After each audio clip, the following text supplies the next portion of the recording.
વિદ્યાર્થી મિત્રો, આપણે વિષય પ્રવેશની અંદર દાખલા નંબર 5 આયા. પાંચમા નંબરનો દાખલો જોઈએ આપણે.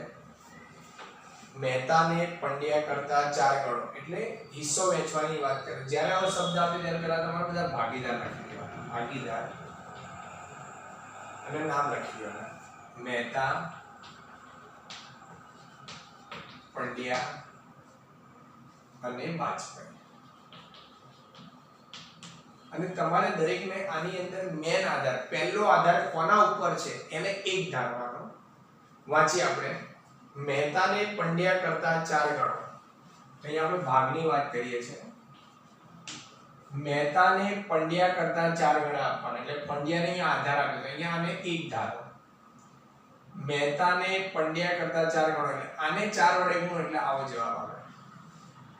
બરાબર. આ પહેલી લાઈન છે. બીજી લાઈન ફરીથી બીજો ભાગ આપો. હવે બીજી લાઈનની અંદર જઈએ. વાજપેયીને મહેતાના હિસ્સાનો અડધો. વાજપેયીને મહેતાના હિસ્સાનો અડધો, એટલે અહીંયા જ વાજપેયી, આ વાજપેયી છે, આના અડધા કરવાના. આના અડધા કરો એટલે 4 ના અડધા કેટલા થાય? 2 થાય. આ રીતે.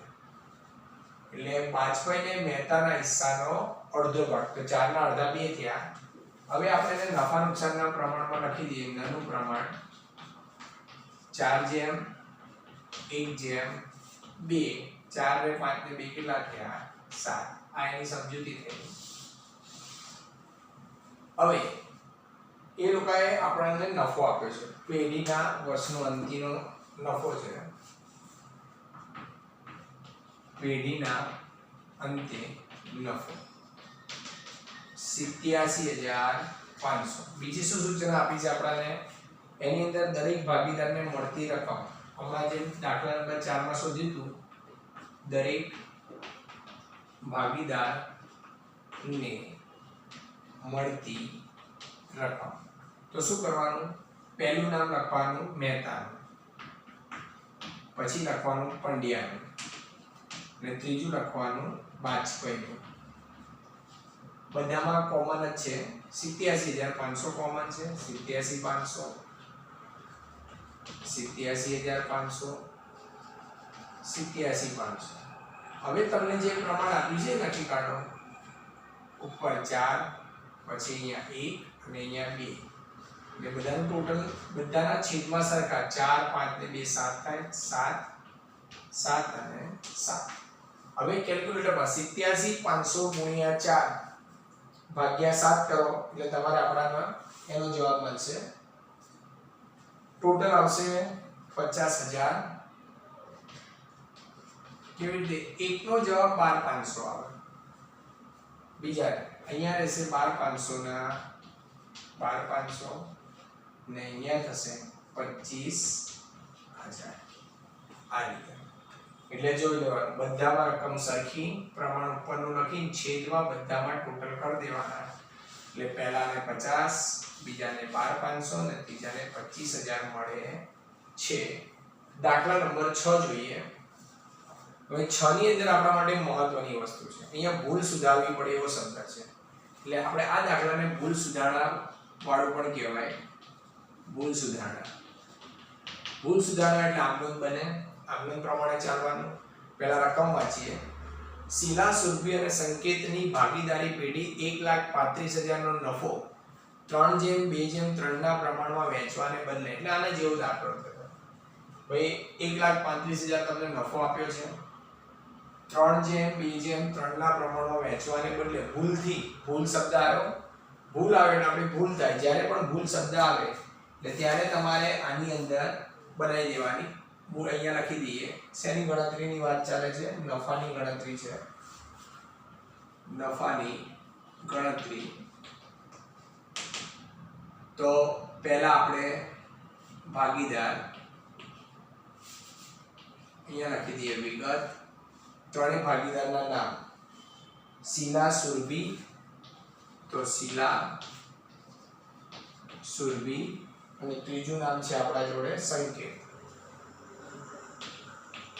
તો હંમેશા પહેલા વહેંચણી સાચી કરવાની. નફાની સાચી વહેંચણી. નફાની સાચી વહેંચણી. તો સાચી વહેંચણીનું પ્રમાણ આપણને આપ્યું છે 3:2:3 શબ્દ વાપરેલો છે. તો અહીંયા લખી દઈએ 3:2:3.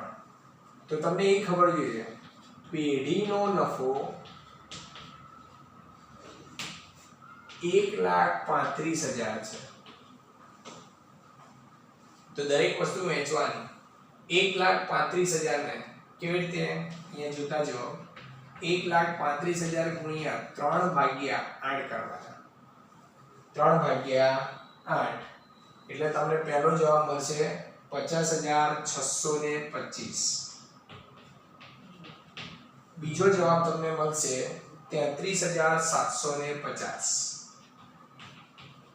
અને ત્રીજો જવાબ મળશે 50,625.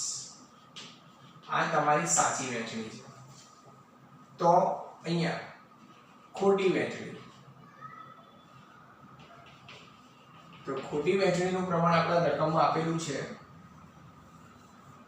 2:1:3.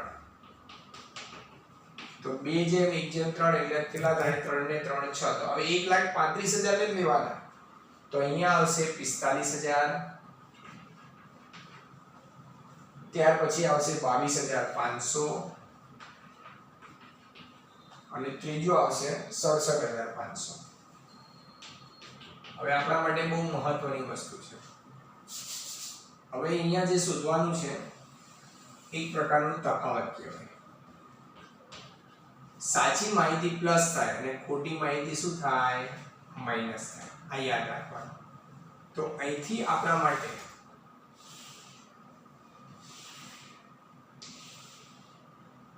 તફાવતની રકમ શોધવાની છે.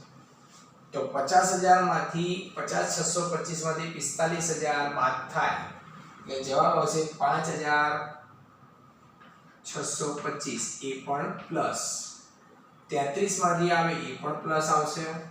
33,750 માંથી તમે આ બાદ કરો એટલે 11,250 ને છેલ્લો જવાબ માઈનસ આવશે. માઈનસ આવે એટલે 16,875. આ યાદ રાખવાનું કે જેટલા પ્લસ છે એટલા માઈનસ થવા જોઈએ. અને બીજી વસ્તુ હવે આપણે જાણીએ છીએ કે હવે આની આમનોંધ બનાવવાની છે. પહેલા લખ્યું ને ભૂલ સુધારણા. તો અહીંયા લખવાની ભૂલ સુધારણા નોંધ. તો યાદ રાખવાનું જેનો જવાબ માઈનસ છે એને ઉધાર કરવાનો. આનો જવાબ માઈનસ છે, આ ઉધાર, આ જમા અને આ જમા. તો ભૂલ સુધારણા આમનોંધની અંદર આપણને ખબર છે આપણે ખાના પાડતા હતા. 5 ખાના બનતા હતા.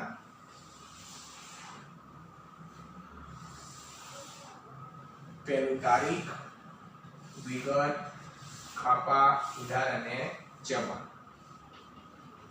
તારીખ, વિગત, ખાપા, ઉધાર અને જમા. તો માઈનસ છે એને તમે ઉધાર કરો. તો નામ શું છે સંકેત. તો અહીંયા લખવાનું સંકેતના મૂડી ખાતે ઉધાર 16,875. તે બંનેના નામ લખી દો. તે શીલાના મૂડી ખાતે, તે